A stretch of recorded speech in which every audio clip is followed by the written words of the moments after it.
Thank you. I'm Simon Fleming from the University of Sydney, and it's a pleasure to be telling you a bit about our work on developing a cardiac health monitor based on special fibers that we have sourced from ANFF.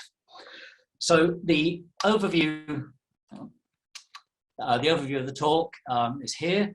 I'm going to start off giving a bit of a motivation, saying a bit about cardiovascular disease and why we might want to monitor blood pressure. I'll then move on to a specific technique called the pulse wave velocity technique, which is promising for delivering this capability. Then I'll go on to the special fibers that we're getting from ANFF, give a bit of an overview of the fibers that have been available, and then focus in on the particular very low Young's modulus fibers that we're using. Then I'll look at the device design and how these fibers are used, its performance, and the next steps. So the motivation for this is cardiovascular disease. It's the leading cause of death in many countries, and in Australia, about 30% of deaths are attributable to this. The best indicator of cardiovascular disease is hypertension, high blood pressure, and the sort of gold standard for non-invasive measurement of hypertension is one of these pump-up cuff devices that you have probably experienced to check up at your GP. They are fine for checkups, but they're uncomfortable and they don't provide a continuous measurement. And there is a need for an unobtrusive, comfortable, and continuously measuring wearable device. Now, I guess athletes and anyone who's keen on fitness would be interested in this, but it's really important for people who've had some cardiac event like a heart attack to be able to continuously monitor what's going on with their heart and their cardiovascular system. At the moment, you can get these sorts of pump-up cuff systems, which are automated, and every half an hour they'll pump up and get a snapshot, and they'll do that through the night. So they're really not, they're pretty obtrusive, and they only give you that snapshot. So what we're interested in is, can we realize a continuously measuring wearable which is reasonably unobtrusive and comfortable? And it's actually quite difficult to find a way of measuring blood pressure otherwise. And probably the most attractive technique is known as the pulse wave velocity measurement. So if you consider an artery, you've got the heart pumping here, a blood pulse coming down the artery, and if you consider 2 points on it and make a measurement of the pulse as it passes there, there's a timing difference. And if you know the distance between those 2 points, you can get the pulse wave velocity from the distance and the transit time. And if your artery was a nice rigid pipe, you could quite easily calculate the pressure in it. But of course, arteries are rubbery things, and it's not so simple. The equation is a little bit more complicated. And there's various parameters in here which are due to the sort of physiological things, such as the elastic modulus of the artery. Whilst that looks unpleasant, you can rearrange it. And it turns out that with just 2 measurements, you can calibrate it for the physiological parameters. So this looks like a viable technique, but we'd need a way of measuring accurately the pulse at 2 points on an artery. And the concept that we're using here is that we've got, as the blood pulse goes through an artery, if you've got an optical fiber in contact with it, the pulse perturbs the optical fiber, and that alters the way that the light's propagating through it. So we can then have a system which looks like this, perhaps the radial artery in the wrist, 2 of these fibers laid across it, some light sources and some detectors, and the whole thing strapped onto the wrist. So that's the concept, and it really hinges on the fiber, its ability to pick up the really subtle pressure changes associated with the pulse in the artery. So we're looking at optical fiber really because there's a capability in ANFF, world-leading capability in microstructured polymer optical fibers. The microstructure generally means there's air holes in them, which means that they're a good starting point in that they could be deformed, and that deformation would change the way that the light propagates down them. At the moment, they're generally made in stiff polymers, and I think it's worth looking at the what's required for making mechanical measurements with a fiber. So the key parameter is the Young's modulus. This is the sort of deformation, the strain that you can get for a given force that's applied to it.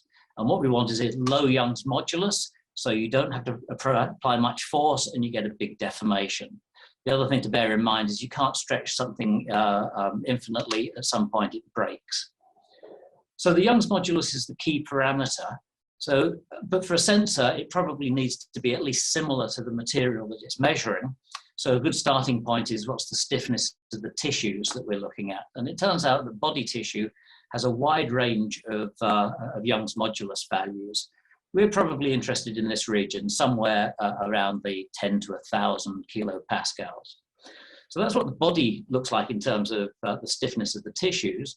If we look at optical fibers, silica is what's standard for fibers, and that is very, very much stiffer. And as we all know, it's pretty brittle and easy to break. If we go to PMMA, which is what's been used mostly in the AMP facility, it's still quite a long way off the body tissue. It's better, but it's not really suitable. If you look at polyurethane, that's this nice rubbery material. It's soft and it's in the right sort of ballpark. It's still a bit stiffer, but it's much closer. So the question is, can we make fibers of this material? And I guess I wouldn't be giving this talk if we couldn't. ANFF experts and the facilities have allowed us to make a good range of these materials. Their stiffness and their breaking strain lends them to these sorts of applications as wearable health monitors. So taking these fibers, we've built a series of demonstrators. This gives a very simple example, wristband with two of these fibers in there. They go off a couple of meters to optical detectors and so forth. And this shows this in place on one of my colleagues' wrists. And in real time, there's a signal from both of these sensors. It's upside down just because of the way the sensor works. So the peak of the pulse is the dip there. But that's really promising for a demonstrator of this sort of lack of sophistication. So that has led us through a process of several demonstrators for this. This was a very early one that gave very promising results. That was the next stage. The problem with this, though, was these long flying leads that if you moved at all, then they really perturbed the signal.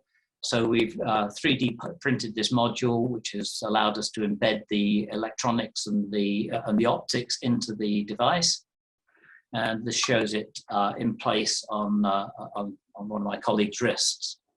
So the quality of the data that we get from this is shown here. So it clearly looks like a good pulse signal. And there's a few things to note from it. We can obviously see that the pulse rate is there. We can get very good measurements of heart rate variability. If you look at the shape here, there's quite a lot of interesting features that you would expect to see here, which may be useful for diagnostic purposes. There's things called, I think it's the dichrotic notch, and there's features associated with the systolic and diastolic pressures. And we can extract from this timing difference and blood pressure measurements. But this is the area that we're focusing on at the moment because whilst we can get measurements for it, we need to be able to get much more accurate and repeatable measurements. We're looking at pretty small timing differences between these two signals. So it's a data processing problem that we're tackling in the next stage. So that's where we're at the moment. I guess as a conclusion, I'd like to emphasize that the availability of these extraordinary polyurethane optical fibers from ANP with mechanical properties which are comparable to tissue are really the game changer for being able to make these sorts of devices. They are actually much more difficult to draw than standard fibers, but they can be drawn, which means that this process lends itself to inexpensive sensors. As fibers, they're pretty high loss, but it doesn't really matter for the scale of the human body. So the stage we're at the moment is we've developed a cardiovascular monitoring wearable. It is unobtrusive and can make continuous measurements, gives excellent pulse signals for rate, heart rate variability, and detailed pulse shape. We are getting blood pressure measurements out of it, but there's a bit more signal processing work required there. I'd like to acknowledge a group of postdocs and students who contributed to this. Several skilled and technical staff have contributed, various different funding. And just finally, a plug for a forthcoming conference up in Adelaide next December. It's the leading international conference, the workshop on specialty optical fibre, and that will be running with our domestic conferences and is the place to hear about specialty optical fibre work. So thank you for your attention.